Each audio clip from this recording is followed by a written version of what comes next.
dive in. Today, we're tackling a topic that's buzzing like crazy, the MAGA movement and how it's surging back as we get closer to the 2024 election. Now, we're not here to tell you what to think, not at all, but we are going to unpack the arguments that are fueling this whole thing. And to do that, we're going straight to the source. A pro-MAGA podcast, America Unfiltered. Imagine you're scrolling through your podcast and bam, you see this fiery episode. The hosts, Emily and Matt, they're diehard Trump supporters, and they truly believe his return is like make or break for America. Yeah, even the name America Unfiltered, that's pretty clever. It just screams authenticity, right? Raw truth, the kind of stuff that really grabs people, especially if they feel like the mainstream media is ignoring them. You hit the nail on the head. They're on to something there. So what exactly gets Emily and Matt so fired up? Well, first off, border security. It's like their biggest thing. They paint this picture of the border being completely out of control, overrun with illegal immigration and drug trafficking, with fentanyl leading the charge. It's all about safety and security for them, and they want you to feel that urgency too. And to really drive that point home, they bring up Trump's policies, remain in Mexico, the wall. They hold them up as these perfect solutions. And of course, they contrast that with what they call the current administration's wide open border approach, which they say is a disaster. It's that classic before and after story playing on people's fears about what's happening right now. Totally. It's like they're saying, remember when things were good, and then they move on to the economy. Oh, boy, do they ever. They argue that Trump brought this like golden age of prosperity, record low unemployment. Everyone had money in their pockets. The stock market was booming, you name it. And then they contrast that rosy picture with what they call the economic train wreck happening now. High inflation, supply chains are a mess, everyday stuff becoming a luxury. They want you to really feel that pinch, Right. And naturally, the solution, in their eyes, is going back to those Trump-era policies. It's the only way they see to get America back to that economic promised land. It's all about tapping into that sense of loss, that yearning for things to be great again. Exactly. It's like everyone wants a time machine right now, but they don't stop there. Energy independence is next on their hit list. Emily and Matt practically break into song about how amazing it was that Trump focused on domestic energy production. Less reliance on foreign oil, stable gas prices, they paint it as a win-win. It's interesting how they frame it not just as being good for the economy, but as a matter of national security. Like relying on other countries for oil makes America weak, vulnerable. They want to project strength, Absolutely. And for them, that's exactly what America had under Trump's strength, being able to stand on its own 2 feet now. No. Not so much, according to them. And speaking of strength, get ready for this. Trump's presidency was all about America being a powerhouse on the world stage.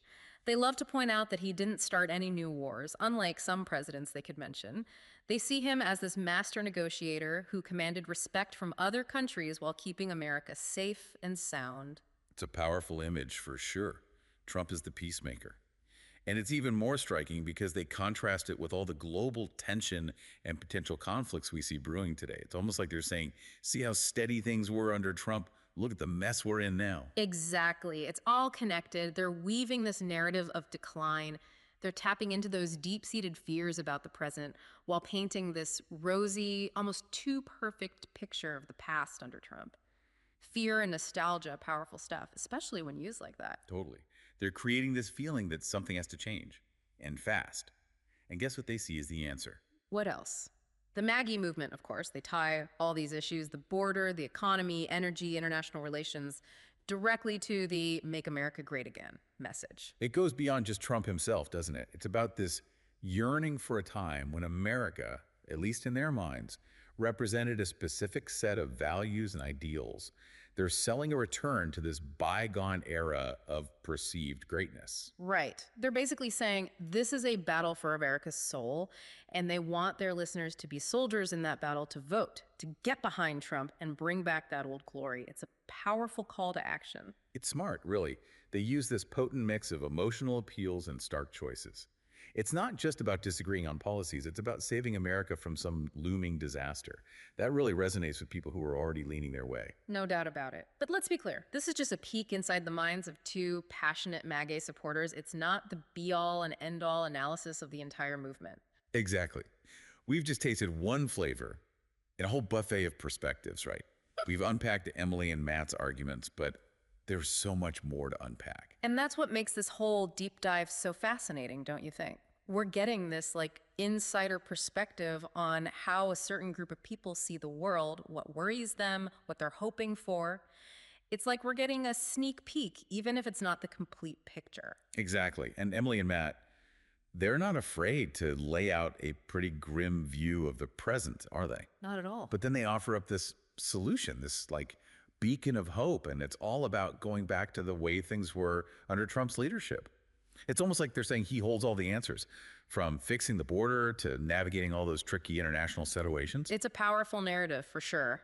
It's like that human need we all have for easy answers to problems that are super complicated. I mean, who wouldn't want a magic wand to just fix everything that feels wrong, right? And come on, we all love a good comeback story. This whole idea of a leader swooping in to make America great again, bringing back those supposed glory days.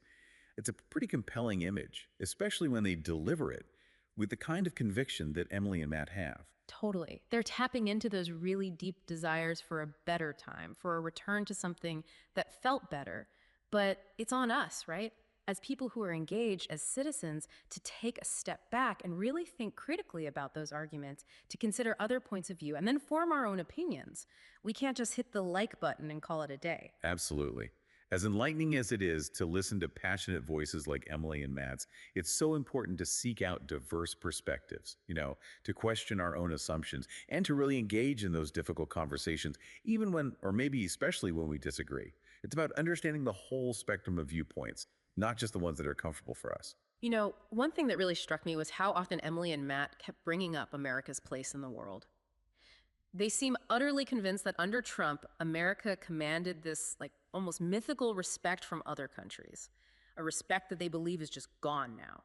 Right. That's a pretty common thread in nationalist rhetoric in general, this idea that the leader of a nation should project strength, even dominance, on the world stage.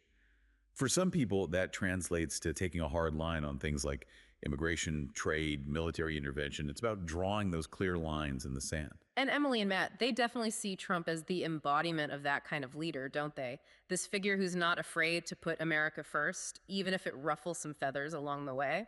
They even said that he's the only president in recent history who hasn't started a new war, which is a pretty bold statement when you really think about it. It is bold, yeah. Okay. And it plays into that deep desire for stability, that resistance to getting involved in conflicts overseas. And it can be really effective, especially during times of uncertainty and upheaval. When people are feeling anxious, scared, it's natural to look back on the past with a certain fondness.